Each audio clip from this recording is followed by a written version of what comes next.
Welcome to EdTechX Stories. My name is Benjamin Vedrenne-Cloquet. I'm CEO of EdTechX and partner at IBIS Capital. EdTechX Story is every week 5 minutes of interaction with influencers and innovators making the future of education and work. I hope you'll enjoy our next story. Please join me to welcome our next guest.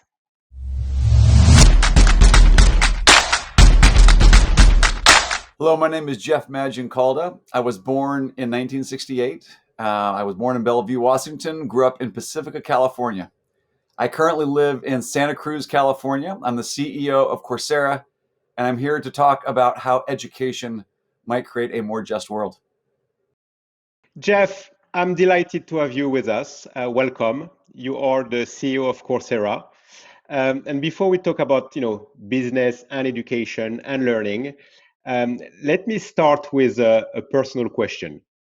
And the question is, how did you end up in that position? I mean, is there a defining moment or defining someone in your life or education that inspired you to be who you are and to lead an education technology business? Well, I think there's a lot of influences. The way I ended up at Coursera, I've been here for just about 4 years now. I started on June 12th of 2017. I have been a CEO for about 25 years. I started my first job out of business school in 1996. I was the first employee of an fintech company called Financial Engines. And I did that for 18 years. I took some time off and I was traveling around the world, and I wanted to go to the NIPS conference, which is the Neural Information Processing Society. It's like the AI Association. And the keynote speaker was a guy named Andrew Ng, who's a very famous AI expert from Stanford.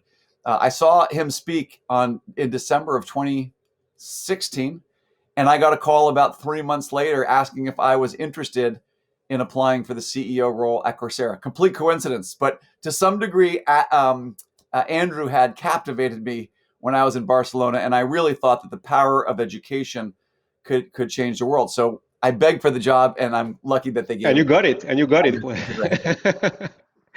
Well, you recently brought Coursera to the stock market. Big milestone, big IPO, up there with the checks, and congratulations. Can you tell us, between the time you joined and today, I guess, how you have, prepared and transformed the company to get to that point? Yeah, I have been a CEO for a long time. My last company, Financial Engines, I was the CEO there for 13 years before we went public, and then was a public company CEO for 5 years before stepping down. When I got to Coursera, I have a certain playbook that I run. Of course, you want to do it a little bit differently depending on the company, but the key things that a CEO has to do is they have to have a good strategy. Find a big market in a real need and then solve that need better than your competition. They have to have a great team, especially the leadership team. So making sure that you have a team and the team is well structured. And then you need to have a great culture, which is getting everybody clear and passionate about serving the needs of the company. So those are the three things I think CEOs do: is they set strategy, they build team, and they build culture. And what it takes to go public is generally fast revenue growth in a large market, operating leverage, which is the ability to become more profitable as you grow bigger, sustainable advantage, which is how can you compete effectively against entrants when they see that you have a good business and they want to come in and compete.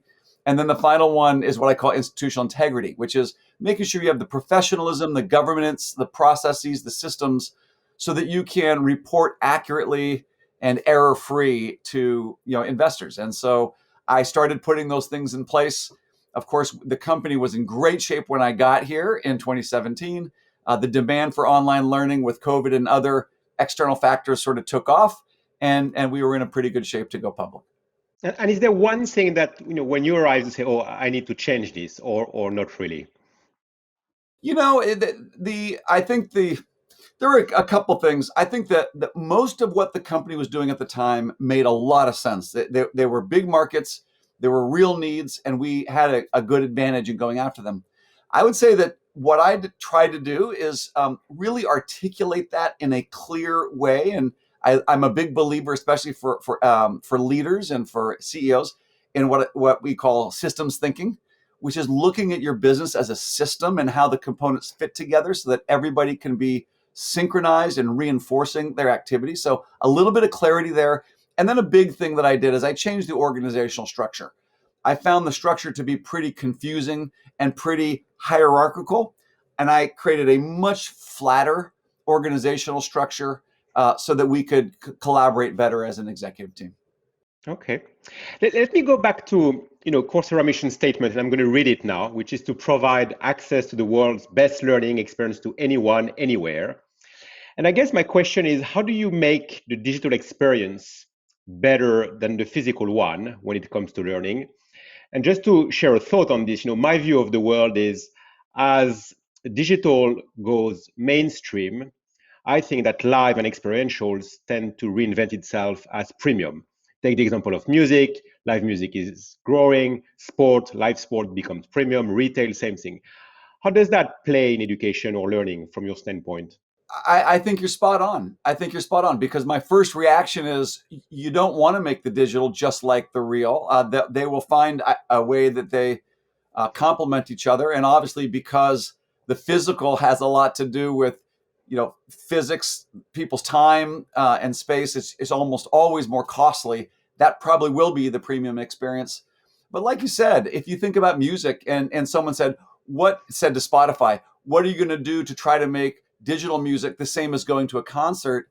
I think Spotify would say, well, the first thing we're to start with is what does digital do better than physical? And you say, well, it could be offered at far lower marginal cost, so we can make it much more affordable. We can offer far greater selection because it's less costly, and so we're going to give broader choice. We can make it much more personalized because we have a broader selection. It doesn't cost a lot of money to do different things for different people. And because of the data exhaust that comes from the platform, you can get a much better sense for what people want to listen to or what people want to learn. So I do think that this idea that to some degree we are like a Spotify or like an Amazon, we're a digital platform that makes affordability, accessibility, and personalization a main part of higher education and adult learning. There will still be important roles for residential experience, being with your professors, talking to your classmates live. And I think it'll be a mix. As adults get older, the chance that they can come back to campus is lower. They have jobs and they have families. So I think younger people, maybe just leaving the house, will be more likely to go to campus. But as you become a professional, I think the digital higher education is really where the future will be. And speaking about the future, I mean, what's the next 10-year trajectory for Coursera, and how do you think it will change learning? And it's a long discussion, but I guess in a short answer. I think we always every year every quarter we plan out our next 90 days. Every fall we plan out our next year, and every spring we look 3 years ahead. So we don't look more than maybe 3 years ahead at a time. But as I think about where we'll be in 3 years, and then I'll give you a shot at 6 years. In 3 years, I think the business model will be very similar. We will have more students. Today we have 82 million registered learners. We'll have more educator partners. Today we have 160 universities around the world and 60 industry partners. These are Google and Microsoft and AWS and others. And then we serve 6,000 institutions, businesses and governments and campuses. To a large degree, we will simply be bigger in those dimensions, broader selection, more customers, et cetera. I think one thing that we will be doing more and more of, and we're already seeing great opportunities post-COVID to do this, is there's an incredible opportunity for remote work. And to me, what remote work means is that with online learning, anyone, anywhere can learn what they need to learn. And with remote work, anyone, anywhere will have access to job opportunities that they never had before, even if those jobs are not in their city or their state or their country. So the ability to use learning to help people reskill into new careers, especially careers that might be able to be done remotely because they're digital jobs, we think is an exciting frontier. In terms of 10 years, I think that the big thing will probably end up being telepresence and virtual reality. And, not that that's the only thing, but to the extent that your question asked about, that physical experience, it is often the sense of experiencing together, whether that's a concert or whether that's you're shopping in a mall or whether that's going to a movie or going to campus. The ability for virtual reality to make it feel like you're together in the same space is getting better and better. I have an Oculus Quest. I love playing, Beat Saber and other games. And I'll tell you, even now, and it's been a while, but even now, it's getting pretty good. And I think in the next 5 to 10 years, I think virtual reality will be pretty extraordinary. Yeah, and I've heard about digital avatars as well, who might be able to learn on our behalf, which is pretty exciting. Well, the other thing quickly too is that digital VR has really been taking off because of gaming, but now with remote work, there's going to be a massive new push to VR in the workspace. So Facebook has their Infinite Office, and so I think remote work and digital work will really fuel bigger and bigger investments and usage of virtual reality. And so I think gaming and work and then education will all benefit from this increasingly digital world. And Jeff, as a CEO of digital learning company, you are obviously a lifelong learner. So what do you learn today? What do you learn in those days? Oh, yeah. Well, I find that learning is a combination of curiosity, which is a receptivity and actually a seeking out of novel experiences and feedback. So, I mean, and if we think about the way the mammalian brain works, let alone the human brain, the mammalian brain, what happens is, your neural network starts forming, and a lot of what implicitly is happening is a hypothesis is made about how the world will react if you do something, and then you do something, you see how the world reacts, and then the brain rewires. It says, oh, if you put your hand on the stove, you're going to get burned, etc. And so a lot of what learning is about is having a hypothesis and testing it and getting feedback and then adapting. So one of our big phrases, in fact, one of our 5 corporate values at Coursera is learn, change, grow. And I think it starts with learning, and that's putting yourself in uncomfortable, challenging, stimulating novel environments, and then getting feedback, and then changing with some intended purpose of growing as a person or as a company. Okay. Well, it would be great, if instead of greeting each other saying, "Hey, how are you doing?" we say, "Hey, what are you learning?" Right? That would be pretty cool, right? I love it. Now that would be great. In fact, I often do that because you could. It's almost always interesting conversation when you say, "What?" Exactly, right? Yeah, exactly, I exactly. love it. Uh, Jeff, I'm gonna now get to the what I call the rapid fire question. So you're gonna Okay. have to answer A or B, okay? So I'm Okay. just gonna say A or B, and you have to choose. You can comment or not comment, okay? All right. Ready? Yep. Degree or skills? Skills. Now, let me comment.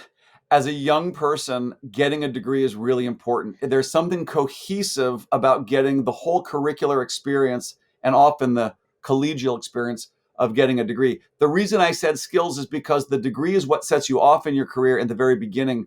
But honestly, you won't be getting degrees for all of your life. You won't end up with 30 degrees. You will end up learning new skills for the rest of your life. So it's just the duration of importance of skills that made me say letter B.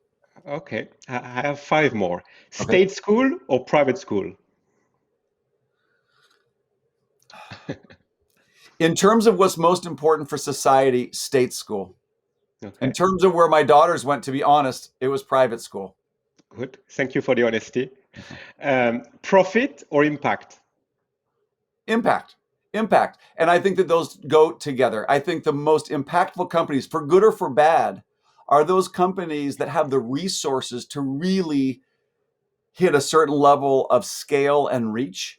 And we are a for-profit company. We're a B Corp, which means we have a legal duty to balance the needs of society with the needs of shareholders. But I think that a successful business can really make a positive impact. Okay. Learners or shareholders? Learners. Oh, our first value at Coursera, and we do this, learners first. And this is true for almost any reinventing technology. Go to the customer, please the customer, and you will have the biggest impact. So learners first. Okay. Teacher or technology? I would say teacher, but really technology enabled teacher is where it's really going to go. Okay. Okay.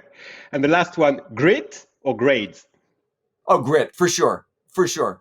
The grade is just a little bit of a feedback mechanism. The grit is what keeps you in the game. The grit is what makes you even start to put yourself in a novel or uncomfortable situation in the first place. I agree with that. So that's the end of this section. One last question for you. Who would you like to nominate to be part of our next EdTechX Innovator Stories, and tell us why. Well, I can maybe end where I started, which is when I heard Andrew Ng speak at the NIPS conference in Barcelona. I was captivated by not only what he has accomplished in artificial intelligence, but also his sense of where the world is going. He says that AI is the new electricity. It's a pretty big vision for how the world might be different. I think it might be exciting to interview Andrew Ng. Okay, well, I might get along with him because I always say that EdTech is the new oil. So I guess there is that resonates. Well, Jeff, thank you so much. It was a pleasure. It was a And pleasure. that this was Jeff Maggioncalda for EdTechX Innovators Stories. Thank you very much. Bye bye. Thanks for having me.